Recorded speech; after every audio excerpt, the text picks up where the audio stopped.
Just a quick disclaimer before the video starts. Firstly, welcome to the video. I do work for the company that makes this product, so although this video is not sponsored and I'm just doing it in my free time because I'm a bit of a nerd, in order to maintain full transparency, I'd rather you know about that up front. So I do work for this company, so please do take what I say about this product with a grain of salt. I think that's the expression. I'm not going to lie about anything in this video, but I'm just saying, in order to maintain full transparency, I'm not a total neutral party, okay? Thanks guys, enjoy the video, and I'll see you later. Hello everyone. So today's video is going to be all about installing magnetic plaster.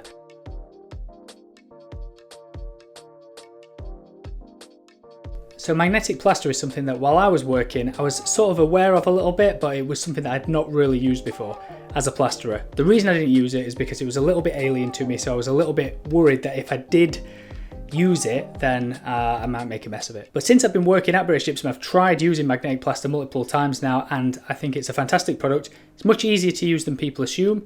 It is a little bit different from most finishing plasters, but it's something that you shouldn't be afraid of using, and you should definitely give it a go because it's a fantastic product. So first I'm going to talk about what magnetic plaster is, where it's used, and then we'll show you how to use it. So magnetic plaster is a finishing plaster that essentially makes any wall that you apply it to attractive to magnets. So the plaster itself isn't magnetic, but it's attractive to magnets in the same way that a metallic surface is attractive to magnets. The places it's most commonly used is children's bedrooms, which makes for fantastic feature walls. If you paint it with blackboard paint, you can chalk all over it, you can stick magnets to it, stick posters up and down with it and that sort of thing. It's a fantastic thing for children's bedrooms, for a nursery or something like that. It's really good in schools and colleges where you're often putting posters and banners and all sorts of stuff up and down on the walls, so you can do that without having blue tack everywhere and without having pins in the walls damaging the plaster. And you can also use it in workplaces and offices for similar reasons. Now this is something that we call an interactive product, so it essentially makes a wall where you can interact with it, so it's not just a wall that you paint and then it's a wall, it's got another feature to it. You can hang all sorts of different things on it. Nowadays you get things like magnetic hooks that you can stick on the wall in a kitchen and hang all sorts of utensils and stuff up. It's a really versatile product that you can use really in all different sort of circumstances and situations. So when it comes to applying magnetic plaster, the only real differences in using this to a normal finishing plaster is that you have to apply it thicker, slightly thicker.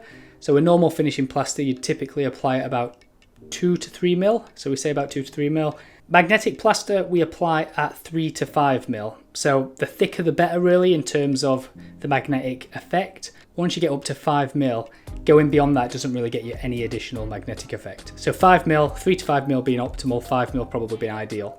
The effect of the magnet, so how strong the effect is totally determined by the power of the magnet itself that you apply to the wall. So the stronger the magnet, the more force is generated between the magnet and the surface of the wall. So because you apply it a little bit thicker, the difficulty is keeping it nice and flat.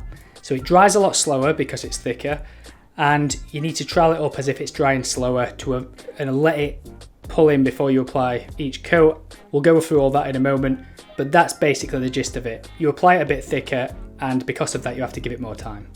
That's the black and white of it. So the plaster itself is black in colour and it dries a sort of dark grey colour.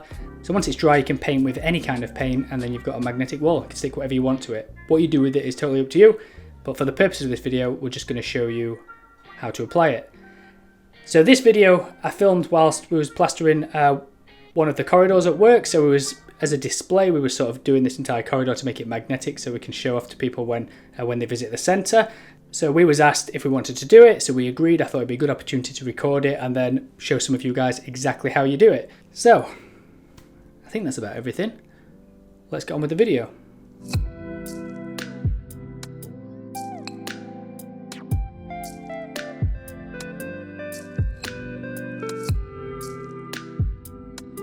So there it is. The first thing you'll notice is it's in a plastic bag rather than a paper bag, so you will need to cut into it rather than just rip it open like a normal bag of finish. So we're going to mix it up. You need to mix it somewhere between a normal finish consistency and the finish of a backing coat, like bonding, a little bit thicker, so that'll help you get it on flat enough. So somewhere between a skim and a bonding coat.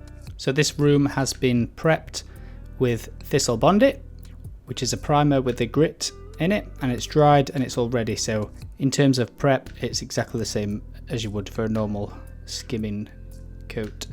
Okay, so you can see us applying the first coat. So We're applying this at around 3mm thick just to get it on. As you can see, it's quite tricky to get it flat and thick, so you can see Pete there in the background just flattening off with a speed skim. So he flattens off right away just to get it nice and flat, and then a little bit later, after about 40 minutes, once it's dried, I'm now going over it again and flattening it ready for our next coat. So a couple of flattens and leave it 40 minutes between the coats. So now we're applying the second coat.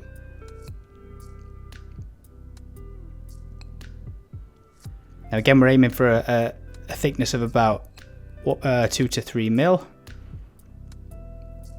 And then go over it with the speed skim. And then after leaving it about another 30 or 40 minutes, you can give it your first trowel with your steel trowel, your second trowel with your flexi, and then you can give it a nice cross and polish it off. And that is more or less all there is to it.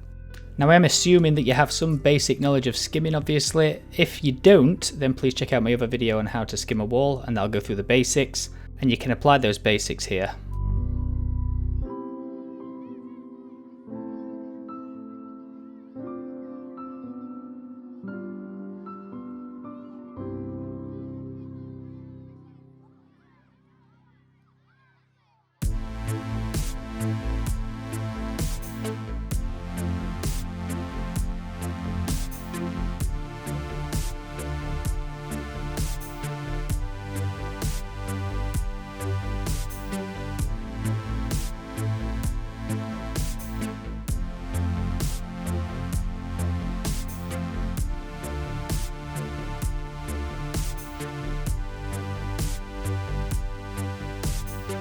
So there you go, that's how you magnetic plaster a wall.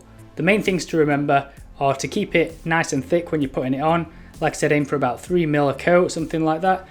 I know it's difficult to measure, but you know, you get the feel. You want it to feel nice and thick, a bit thicker than you'd normally put it on. Make sure you mixed it thick enough, because that'll help you get it on thick enough. Do use some kind of speed skim or large spatula to keep it nice and flat. And most importantly, give it time to dry. Okay, it does dry quite slow. One, because of the thickness, and secondly, I think the plaster does tend to dry a little bit slower than the other plasters that I've used. So this is something that you've got to consider. Give it plenty of time. Don't go over it too soon. Wait for it to dry a little bit. And that's it. It's pretty easy. If you're used to skimming, if you're used to finishing and using finishing plasters, this should be fine. You should be fine to do this. If you do want any more help with that, I'll put a link below to the British Gypsum website where you can actually go into the Academy and book a Pro Range demo. So if you book a Pro Range demo, in that you'll do various Pro Range plasters, which this is a part of. That includes Jura Finish, the magnetic plaster, fast set, and pure finish. So thank you for watching. I hope you enjoyed it. I hope it was informative in some way. Don't be afraid to try this stuff, everyone. I know it can be a bit intimidating if you've not used it before. I know it's not as cheap as normal plaster, so some people are a bit hesitant to use it just in case it goes wrong. But if you stick to these steps, you should be absolutely fine. If you do want a bit of additional training, feel free to pop onto the British Gypsum website and have a look what we've got available there. Cheers guys, thank you.